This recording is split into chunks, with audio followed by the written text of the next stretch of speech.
اگر ہمارے مطابق تسلیم نہ کیے گئے تو پھر انشاءاللہ قائدین نئے عمل کا اسلام آباد جا کر اعلان کریں گے۔ میڈیا پر چل رہا ہے کہ جو آپ پیٹرولیم مصنوعات کے خلاف احتجاج کر رہے ہیں کہ حکومت کی جانب سے آپ کو کمیشن کے آفر کی گئی ہے کہ اس بات میں کتنی صداقت ہے؟ یہ میں نے پریس کانفرنس میں کہا میرے بھائی کہ جو مافیا ہے پیٹرولیم مافیا، ایک ہے حکومت ایک ہے مافیا۔ پاکستان میں دو چیزیں چل رہی ہیں میرے وقت، اور مافیا اس وقت پاکستانی حکومت جو پاکستان کے اوپر کر رہی ہے اس سے زیادہ طاقتور ہے مافیا۔ مافیا نے ہمارے لوگوں سے رابطہ کیا، ہم سے رابطہ کیا، انہوں نے کہا اگر آپ خاموشی اختیار کر لیں تو پیٹرول تو عالمی منڈی میں سستا ہو رہا ہے، مزید ہمیں فائدہ ہونے دیں اور آپ بھی پر لیٹر 5 روپے 4 روپے 6 روپے جو بھی آپ جس بات کریں تو ہم آپ اسپتال میں پیسے دینے کے لیے تیار ہیں۔ ہم نے کہا ہمیں نہیں کچھ چاہیے، قوم کو نہیں دلانے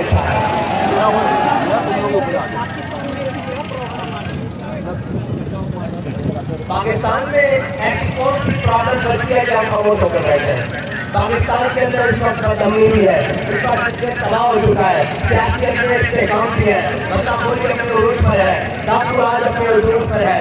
ڈاکٹر ایک ہے جناب جو گلیوں میں لوٹ رہے ہیں، ایک ہے جو حکمران ڈاکو بن کر بیٹھ گئے ہیں، اور وہ جو ایک دوسرے کو سندھ کی گلیوں میں روڈوں پر لاڑکانہ پر سیٹیں کی بات کر رہے تھے، آج وہ بھی باہم شکل و شکل ہو کر قوم کو لوٹنے کے در پر ہے۔ اس لیے پاکستان بچانے کا اس وقت تحریک لبیک نے اپنا فرض سمجھا ہے اور یہ اپنا فرض منصب میں انشاءاللہ ادا کرتے ہیں۔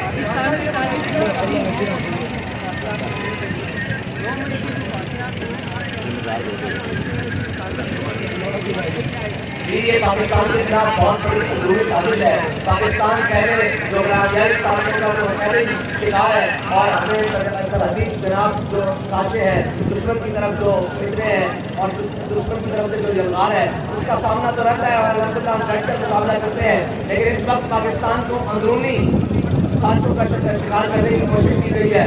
وہ عمران خان کی صورت میں ہو، وہ جناب شہباز شریف کی صورت میں ہو، وہ جناب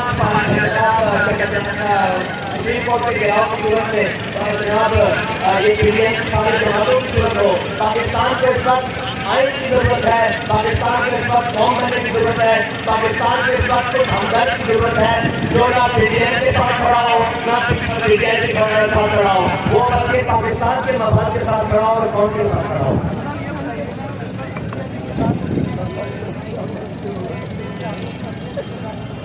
اس وقت پاکستان کے اندر جو عقیدت کا کردار ہے وہ نہایت ایک قابل تشویش ہے۔ کوئی بھی ریاستی اداروں کو کسی کے ساتھ ہمدردی اس وقت تک نہیں ہونی چاہیے جس وقت تک اس کا کردار پاکستان کے خلاف نہیں جاتا، لیکن اس وقت پاکستان کے سارے اداروں کو اس شخص کے ساتھ ہمدردی کیوں ہے جو پاکستان توڑنے کی بات کر رہا ہے، پاکستان کو امن چلا بھی رہا ہے، پاکستان کے خلاف سارے کو عمل کر رہا ہے، اور یہی باتیں پہلے نواز شریف نے کی۔ مسئلہ یہ ہے کہ ان کو نواز کیوں دیا جاتا ہے، یہی باتیں پہلے جناب اس نے کی خاقان عباسی نے، یہی باتیں پہلے جناب وہ پیپلز پارٹی کے ذمہ داروں نے کی، آج عمران خان نے کیا گیا ہے۔ یہ پاکستان کے اندر کیا تماشا ہو رہا ہے کہ جو بھی اینٹی پاکستان بنایا جاتا ہے اسے حکومت اور دیکھ کر کروا دیا جاتا ہے۔